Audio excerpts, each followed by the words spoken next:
আবার আশুলিয়ায় আপনাদের যে লাঙ্গলের প্রার্থী বা আপনারা লাঙ্গলের যে ওয়ার্কিং করছেন, অবস্থানটা কি? আপনারা কি ভোট পাবেন? অবস্থান বলতে আমরা মাঠে আছি 22 তারিখ 21 তারিখের পর থেকে মানুষের কাছে কাছে যাচ্ছি, কিন্তু আমাদের অনেক জায়গাতে একটা অদৃষ্ট দৃষ্টি বাধা সৃষ্টি করে আমাদের, কিন্তু আমরা তারপরেও মাঠে আছি, কিন্তু সামনে প্রকাশ্যে কেউ বাধা বৃদ্ধি করে না। আজকে একজন আসলে কাউকে তাকে খুঁজে পাওয়া যাচ্ছে না, কিন্তু এটা কারা এটা বুঝতে পারতেছি না। কিন্তু এখানকার যে অবস্থা, যে আপনার যে বাধা সৃষ্টি হচ্ছে, অদৃশ্য বাধা, এই অদৃশ্য বাধাটা কি আপনারা কি এনসিপি বা জামাতে ইসলামকে মনে করছেন?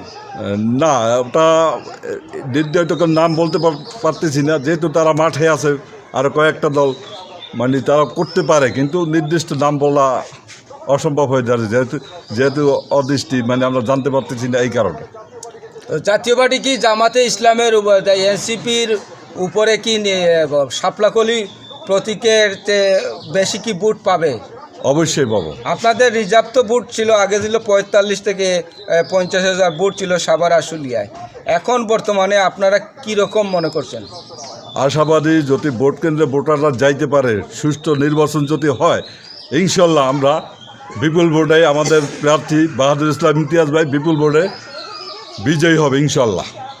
তো বর্তমানে যে জাতীয় পার্টির যে রাজনৈতিক অবস্থান, জাতীয় পার্টি কি এই আগে তো বিভিন্ন প্রেশারের মধ্যে জাতীয় পার্টির রাজনীতি ছিল, বর্তমানে কি জাতীয় পার্টি কি নিজস্ব রাজনীতি তৈরি হয়েছে মনে করেন আপনি? হ্যাঁ, বর্তমানে নিজস্ব রাজনীতি তৈরি হয়েছে। আমরা 196টা আসনে ক্যান্ডিডেট দেওয়া হয়েছে, আরও ছিল, কিন্তু কিছু রেন খেলাপি বিভিন্ন প্রশাসনিক ঝামেলা কারণে তাদের ক্যান্সেল হয়ে গেছে, কিন্তু আমাদের ক্যান্ডিডেট 196টা এখনও মাঠে আছে। তো অনেক প্রার্থী অভিযোগ করছে আপনাদের জাতীয় পার্টির বাংলাদেশের 300 আসনের মধ্যে 196টা আসনের যে প্রার্থী 106টা বাতিল হয়েছে নির্বাচন থেকে, তারা নমিনেশন যে নির্বাচন অফিস থেকে বাতিল করে দেওয়া হয়েছে। তারা যে প্রার্থীগুলো অভিযোগ করতেছে যে তাদের কোনো প্রার্থীতে কোনো ভুল ছিল না, কিন্তু তারা বলতেছে মব সৃষ্টি করে। হ্যাঁ, অবশ্যই মব সৃষ্টি করে নাকি তাদের প্রার্থীটা বাতিল করা হয়েছে। মব সৃষ্টি করেই আমাদের প্রার্থীটা বাতিল করা হয়েছে। তো সর্বশেষ কি জাতীয় পার্টি কি নির্বাচনে কি থাকবে না? এখন পর্যন্ত আমরা নির্বাচনে আছি, কিন্তু দেশের যদি ভোটারদের আস্তে আস্তে পরিস্থিতি যদি ভালো থাকে আমরা থাকবো। আমাদের মাননীয় চেয়ারম্যান গোলাম মোহাম্মদ কাদের এবং মহাসচিব ব্যারিস্টার শামীম হায়দার পাটোয়ারি, তাদের নির্দেশনা এখনও মাঠে আছে। তারা যখন বলবে যাকে তোমরা নির্বাচন থেকে সরে দাঁড়াও কিংবা তোমরা ভোটার কাছে যেও না, তখন ব্যবস্থা না হবে, তাদের নির্দেশনা আমরা করব।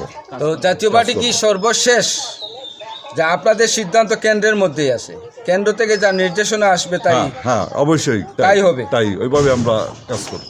তো বর্তমান যে রংপুর বা সাভার যে অত্র এলাকায় আপনাদের কোনো নেতাকর্মীরা এখন পর্যন্ত কোথায় কি আঘাত পেয়েছে বা কোনো হামলার শিকার হয়েছে, এরকম কোনো কিছু আছে? না, এরকম কিছু কিছু জায়গায় হয়েছে, কিন্তু আমাদের সাভার এখন পর্যন্ত হয় না।